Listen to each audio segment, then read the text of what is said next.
Gadis itu sedang berenang. Namun, tiba-tiba kancing pakaian renang itu terlepas. Gadis itu ketakutan dan segera mencoba mengaitkan kembali. Namun karena kebingungan, tidak bisa menyelesaikannya dengan baik.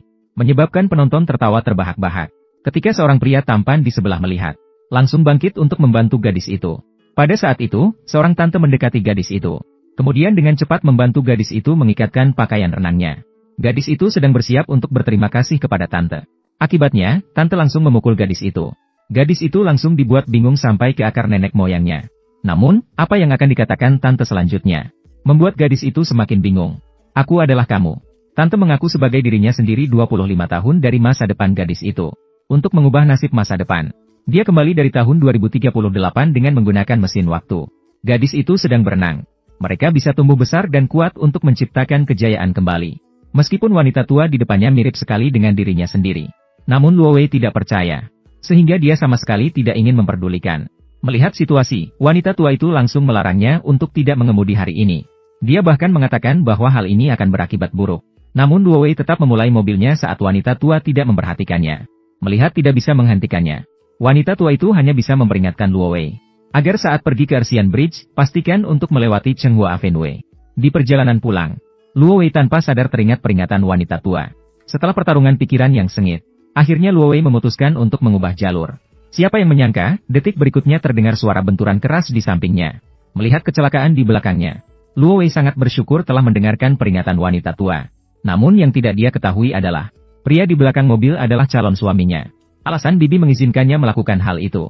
Untuk mencegahnya bertemu dengan calon suaminya. Dengan cepat, Luo Wei Lai kembali ke rumah. Namun dia menemukan bibi yang baru saja menunggu lama. Luo Wei Lai mengira Big Auntie adalah seorang penguntit. Terkejut dan segera melapor ke polisi. Hingga bibi mengungkapkan rahasia yang hanya dia sendiri tahu. Barulah Luo Wei Lai perlahan pulih emosinya. Namun saat itu, Luo Wei Lai masih ragu. Bibi melihat situasi dan akhirnya mengeluarkan buku harian yang sama persis dengan milik Luo Wei Lai. Setelah membandingkan, Luo Wei Lai akhirnya percaya pada Big Auntie. Luo Wei Lai tidak mengerti mengapa bibi datang menemuinya. Bibi mengatakan bahwa dia datang untuk membantu. Luo Wei Lai memilih suami yang baik. Dan langkah pertama dalam memilih suami yang baik adalah mengikuti kompetisi bakat karyawan yang diadakan perusahaan. Asalkan mendapatkan peringkat pertama, maka bisa mendapatkan voucher liburan ke resort di Pulau Jeju. Calon suami yang diinginkan oleh bibi ada di Pulau Jeju menunggu.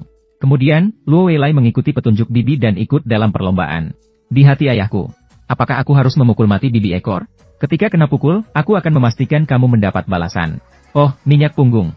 Potong sedikit katak. Pikirkan aku memukulmu agar kamu bisa lebih waspada. Tambahkan sedikit garam dapur.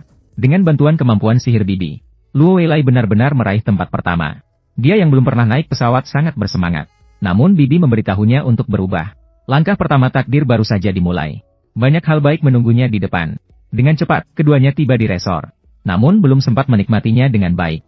Bibi memberikan beberapa buku ujian nasional 7 tahun dan simulasi 3 tahun padanya. Aku sudah bilang, akan membantumu mencari suami yang baik. Namun, pria-pria yang kaya, berkepribadian baik, dan tampan. Akankah mereka tertarik padamu sekarang? Jadi, yang pertama harus punya pekerjaan yang layak. Bukankah ini buku pegawai negeri golongan 7? Bagaimana mungkin lulus? Saya sudah menghafal jawabannya. Lebih baik menghafal nomor lotre. Benar. Mengapa saya tidak memikirkannya? Sayangnya, nenek tidak membawa nomor menang lotre. Dan dia hanya punya satu kesempatan melintasi waktu. Nenek mulai mencari pria yang dipilihnya di resor. Dan pria yang dipilihnya bernama Park Sejol. Dia adalah magnat media masa depan. Tidak hanya tampan, tetapi juga sangat setia dalam cinta. Namun, dia mencarinya sepanjang hari tanpa hasil. Namun, yang tidak pernah terpikirkan olehnya adalah, dia belum campur tangan. Kisah cinta antara Roh Mirae dan Park Sejol. Takdir terjadi tanpa disengaja. Putra konglomerat malu melihatnya. Dia segera meletakkan kamera. Namun, dia tidak bisa menahan diri untuk melihat apa yang ingin dilakukan gadis itu. Gadis itu langsung melompat ke laut. Dan di bawah cahaya bulan yang terang, dia melepaskan semua belenggu dan ikan. Mereka berenang dengan bebas. Hanya karena cahaya bulan yang putih dan besar terlalu indah. Putra konglomerat langsung terpesona. Aku merasa seperti jatuh cinta pada pandangan pertama. Karena air. Setelah kembali ke kantor, tanpa ragu, dia memarahi pelanggan yang menghina dia. Kemudian dia segera mengajukan resign kepada atasan. Awalnya dia ingin mengikuti saran dari bibi untuk menjadi pegawai negeri. Namun setelah dipikir-pikir, dia tetap memilih untuk menjadi sutradara acara TV. Karena itu adalah pekerjaan yang dia benar-benar sukai. Sementara itu, bibi menyamar sebagai ibunya dan pergi ke biro jodoh. Tanpa ragu, dia meminta pihak biro jodoh untuk menunjukkan semua data pria berkualitas tinggi padanya. namun terkejut setelah melihat daftar tersebut. Beberapa pria di atas daftar ini akan berjudi. Beberapa akan curang. Ini seperti daftar teman sel penjara Wuqian. Dengan enggan, dia harus memilih dari daftar yang paling tidak diunggulkan. Tidak disangka, dia menemukan kejutan. Di atasnya tidak hanya ada Hua Teng, tetapi juga Ayun dan Qiang Dong. Banyak pria di dalamnya berhasil menjadi tokoh besar dalam industri. Tante segera dengan antusias meminta sang janda meresahkan, mengkopi data mereka untuk dirinya sendiri. Sang janda yang bingung semakin bingung. Dia merasa bahwa tante benar-benar gila. Kemudian tante mengetahui bahwa Luo Weilai berencana untuk bekerja sebagai sutradara di stasiun TV. Dia segera menelepon untuk menghentikan Luo Weilai. Dia juga mengatakan bahwa orang yang menghancurkan hidup Luo Future ada di stasiun TV. Dia meminta Luo Weilai untuk tidak mengulangi kesalahan masa lalu. Sebenarnya, alasan sebenarnya adalah, calon suaminya seharusnya adalah pembawa acara di stasiun TV. Dia tidak ingin bertemu dengan pria itu lagi. Hasilnya, saat keduanya sedang berbicara, Luo Weilai tanpa sengaja mengalami kecelakaan mobil. Dia bertabrakan dengan orang itu. Dia seharusnya akan menjadi suami masa depannya, Kim Shin. Karena Roh Mirai menabrak Kim Shin, sehingga Roh Mirai panik. Untuk mengurangi ganti rugi, Roh Mirai segera berpura-pura patah pinggang. Namun, Kim Shin langsung mengetahui kebohongan itu. Melihat dia ingin mengelak, tanpa ragu, Kim Shin membawanya ke kantor polisi. Bongjun Kim Joseong. Namun, pada saat itu Roh Mirai secara tak terduga menemukan bahwa SIM Kim Shin telah kedaluarsa. Jika kejadian dia mengemudi tanpa SIM terungkap, dilaporkan ke Komisi Etika Penyiaran. Saat itu, dia teringat akan Roh Mirai, materi produksi televisi yang ada di mobil. Maka dia dan Roh Mirai membuat kesepakatan. Dia bertanggung jawab mengatur pekerjaan Roh Mirai di stasiun TV. Sementara Roh Mirai membantunya merahasiakan rahasia itu. Dengan cepat, Roh Mirai mulai bekerja di stasiun TV. Sementara itu, putra konglomerat, Park Seo-jo, juga menyembunyikan identitasnya saat bekerja di stasiun TV keluarganya. Roh Mirai karena menabrak mobil kakaknya. Untuk menghindari kakaknya yang bekerja di stasiun TV, dia secara tidak sengaja masuk ke ruang penyuntingan Park Seo-joon. Dan Park Seo-jo juga langsung mengenali Roh Mirai, gadis yang dia cintai pada pandangan pertama di pantai. Bibi ingin pergi ke stasiun TV untuk menghentikan Ha Yeon-su. Namun melihat keduanya berjalan bersama, dia langsung merasa senang. Tidak disangka Park yang dia cari begitu lama. Seo-joon jauh di sana tapi dekat di sini. Harus merebut hati pewaris konglomerat Park Seo-joon. Cepat pergi, goda dia. Ha Yeon-su kembali dengan perasaan campur aduk untuk menemui Park Seo-joon. Namun menemukan bahwa dia sedang membaca naskah yang ditulisnya sendiri. Dia pikir tulisannya buruk. Namun Park Seo-joon malah mengatakan bahwa tulisannya sangat kreatif. Ha Yeon-su pertama kali mendengar pujian seperti itu. Terlebih lagi, dia pria yang tampan. Hatinya berdebar-debar. Saat keduanya kembali ke kantor, masa depan bertemu dengan kakaknya lagi. Kakak tidak ingin melihat orang lain memerintah adik perempuannya. Dia bersikeras tidak membiarkan masa depan bekerja di stasiun TV. Sementara itu, penulis naskah PI juga memberinya pukulan. Tidak cocok untuk menjadi penulis skenario magang di bawahannya sendiri. Pukulan tiba-tiba ini membuat Luo Wei sulit diterima di hati masa depan. Tetapi situasinya sudah sampai pada titik ini. Dia hanya bisa menahan air mata dan memberi semangat pada dirinya sendiri. Kemudian dia pergi untuk berpisah dengan Kim Shin. Namun tak disangka begitu masuk, Kim Shin langsung menuangkan segelas air dingin ke wajahnya. Karena Kim Shin salah mengira masa depan akan membutuhkannya. Dia diancam dengan masalah mengemudi tanpa izin. Luo Wei merasa sangat tersinggung dengan hal ini. Saya tidak punya waktu untuk memikirkan. Membuang waktu pada orang yang tidak ada hubungannya dengan saya. Kemudian masa depan pergi ke ruang rias dan mulai menangis. Dan semua ini dilihat oleh Park Si-jo. Apakah kamu baik-baik saja? Saya baik-baik saja.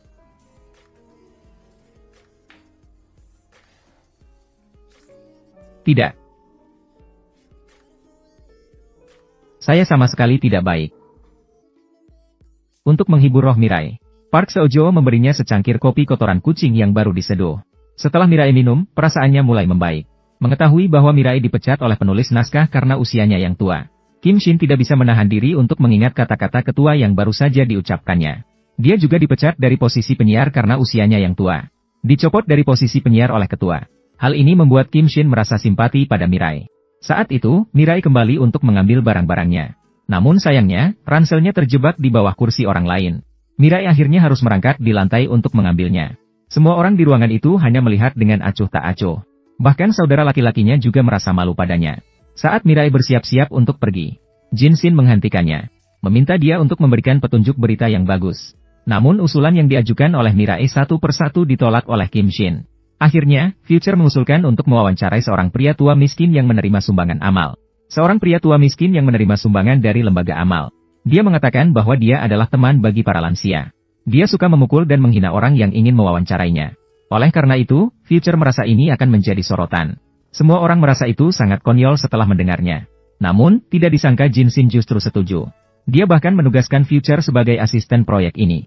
Setelah semua persiapan selesai, semua orang kemudian pergi ke rumah pria tua itu. Jin Shin tampil dengan mengenakan setelan jas yang keren. Jin Shin sangat percaya diri tentang wawancara ini. Menunjukkan bahwa dia adalah teman orang tua. Mungkin pria tua itu akan menggantung spanduk menyambutnya. Namun begitu mendekati pria tua itu, sebelum sempat memperkenalkan diri, pria tua itu tiba-tiba menyiraminya dengan air. Air itu langsung mengenai wajahnya. Kemudian diikuti dengan siraman kedua dan ketiga. Dalam sekejap, dia memberinya pelajaran. Jin Shin ingin berdebat dengan pria tua itu. Pria tua itu mengambil sapu dan memukulnya. Hal ini membuat Jin Shin sangat marah. Mulai memuntahkan aroma. Luo Weilai tahu bahwa orang tua itu adalah pecinta anjing. Mengajak anjing kecil dan kotak mainan datang. Mereka bermain dengan anjing di depan toko. Menarik perhatian orang tua itu. Tanpa sengaja melemparkan bola ke samping anjing. Orang tua itu mengira mereka juga pecinta anjing. Akhirnya melepaskan kewaspadaan dan membiarkan mereka masuk untuk syuting. Mereka menonton wawancara bersama. Merasa bahwa disunting menjadi 10 menit akan mendapat lebih banyak pujian. Jin Shin menarik kursinya dan menatap matanya. Luo Weilai bersiap-siap untuk menghindar dengan wajah cemas. Tak disangka Jin Shin mengangkat dagunya. Menatapnya dengan penuh arti. Mengatakan bahwa matanya memiliki makna. Takdir buruk, takdir buruk.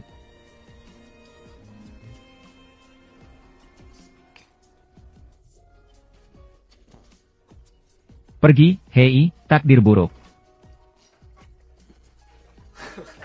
Luo Weilai tergoda oleh Jin Shin.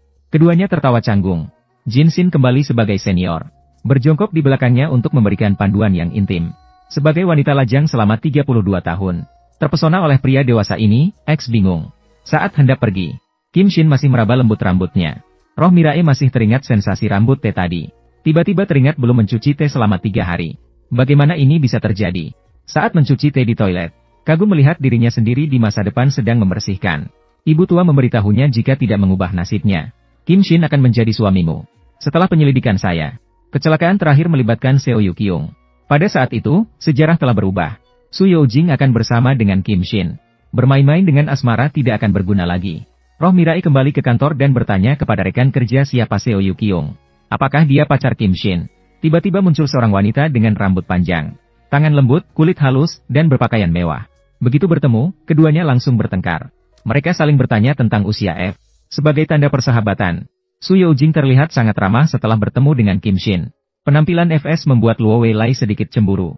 Malam itu, Su Youjing dan Park Seo Joon berada di satu ruangan kantor. Membicarakan tentang pekerjaan. Dengan sengaja menunjukkan MTE untuk merayu Park Seo Joon. Apakah kamu ingin tidur dengan saya? Apa katamu? Hal ini membuat Su Youjing sangat marah. Park Seo Joon mendorongnya untuk bekerja lebih cepat. Pada saat itu, Luo Weilai memanggil Park Seo Joon keluar. Mereka berdua tertawa dan berbicara di luar pintu.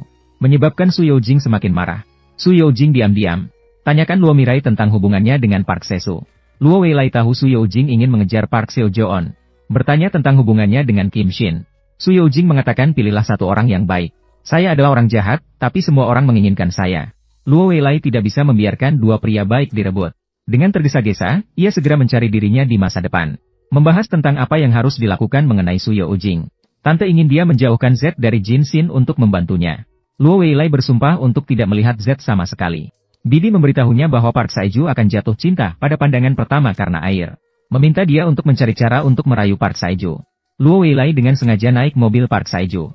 Di perjalanan, dia terus memikirkan. Bagaimana dia akan jatuh cinta pada pandangan pertama karena air. Ambil air mineral di dalam mobil. Melakukan tindakan yang dia kira menarik. Hampir membuat kesalahan. Dia membawa Luo Weilai ke tempat cuci mobil otomatis. Luo Weilai melihat air tersebut dan tiba-tiba memiliki ide. Membuka sunroof mobil, air masuk ke dalam mobil. Air masuk semua. Benar-benar minta maaf. Bagaimana ini? Mereka kembali ke kantor dalam keadaan basah kuyup. Karena cuaca dingin, keduanya berbagi jaket MJ. Pakaian Yu Deokhwa basah oleh air. Luka di bahu terlihat samar-samar. Park Seo Joon teringat kembali. Saat Kim Shin menyelamatkan Yu Deokhwa di tepi laut. Mereka berdua bercakap-cakap dengan senang hati. Semua ini dilihat oleh Kim Shin dari luar pintu. Saat itu, seorang pria aneh berjas sedang berada di sana. Juga melakukan perjalanan waktu. Berhenti di tahun ketika ibu itu melakukan perjalanan waktu. Waktu Kim Shin tiba-tiba terputar mundur. Dari pertemuan mereka yang dekat. Terus mundur hingga ke saat kecelakaan mobil dia. Jin Shin mengetahui bahwa orang yang dia pukul adalah Bukan Soyu Kyung,